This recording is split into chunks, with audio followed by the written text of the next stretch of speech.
En 1997, Titanic a marqué l'histoire du cinéma. Une histoire d'amour tragique, un bateau mythique, et surtout des acteurs devenus légendaires. Mais près de 30 ans après, qu'est-il arrivé aux stars du film?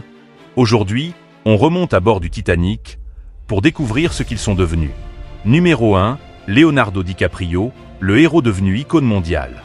Après avoir incarné Jack Dawson, Leonardo DiCaprio est devenu l'un des plus grands acteurs de notre époque. Il a enchaîné les films cultes, Inception, Le Loup de Wall Street, Shutter Island, The Revenant, pour lequel il a enfin remporté un Oscar. Aujourd'hui, il continue de jouer dans des projets importants et s'engage fortement pour l'environnement. Côté cœur, il serait en couple avec la mannequin italienne Vittoria Serretti, mais comme toujours, Léo reste très discret sur sa vie privée. Numero 2 Kate Winslet, Rose Devenue actrice incontournable. Kate Winslet n'a jamais quitté les projecteurs.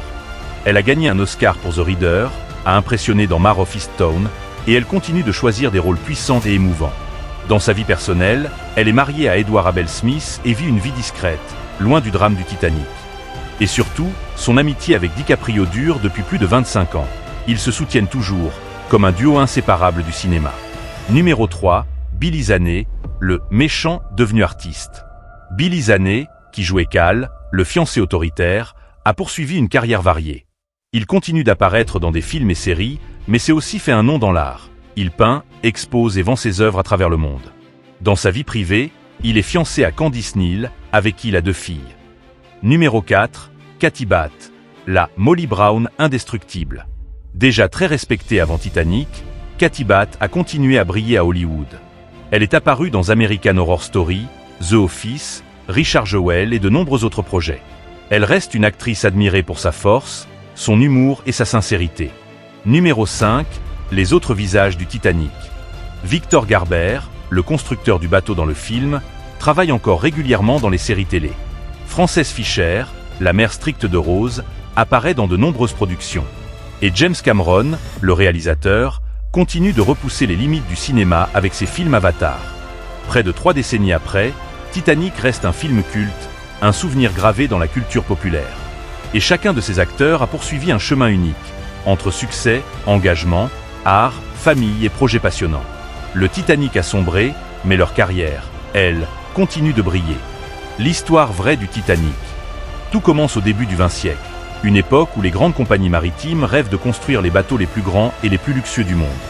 Et parmi eux, un nom devient légendaire, le RMS Titanic. La naissance d'un géant. Le Titanic est construit en 1911 à Belfast, en Irlande. Il est immense, magnifique, rempli d'innovations jamais vues à l'époque.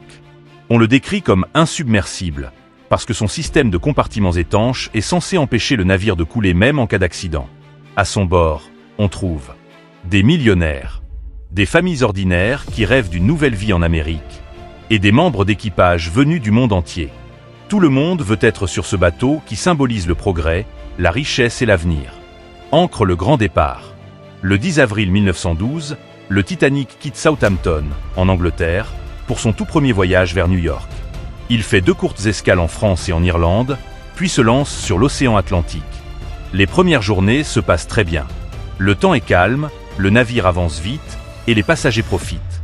Des salons luxueux, des repas incroyables, des ponts de promenade, et même d'une salle de sport rare pour l'époque. La nuit du 14 avril.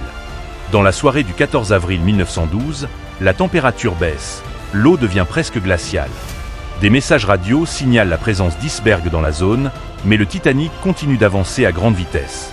À 23h40, l'équipage aperçoit un iceberg droit devant. Le navire tente de l'éviter, mais il glisse le long de la coque et l'endommage sur plusieurs compartiments.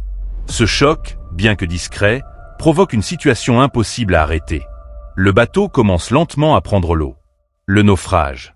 L'équipage réalise que le Titanic ne pourra pas rester à flot. Les passagers sont réveillés, rassemblés et dirigés vers les canaux de sauvetage. Mais il y a un énorme problème. Le Titanic n'a pas assez de canaux pour tout le monde. Les règles de l'époque exigent des canaux seulement en fonction de la taille du navire, pas du nombre de personnes à bord. La priorité est donnée aux femmes et aux enfants. Beaucoup de familles sont séparées dans la confusion.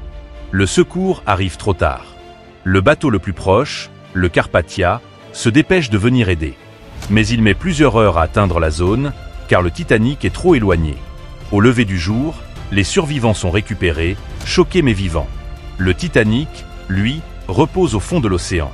Après la tragédie, le naufrage du Titanic devient l'un des événements les plus marquants du XXe siècle. Il entraîne de grands changements. Des règles de sécurité renforcées sur tous les navires. La présence de canaux pour tous les passagers. Des radios allumées en permanence à bord des bateaux. En 1985, l'épave est retrouvée au fond de l'Atlantique, permettant de mieux comprendre ce qui s'est passé. Pourquoi cette histoire fascine encore aujourd'hui? Parce que le Titanic représente un rêve d'aventure, une prouesse technologique et un rappel que même les créations humaines les plus impressionnantes peuvent être fragiles. Son histoire mélange l'humanité, l'espoir, le courage et reste gravée dans la mémoire collective.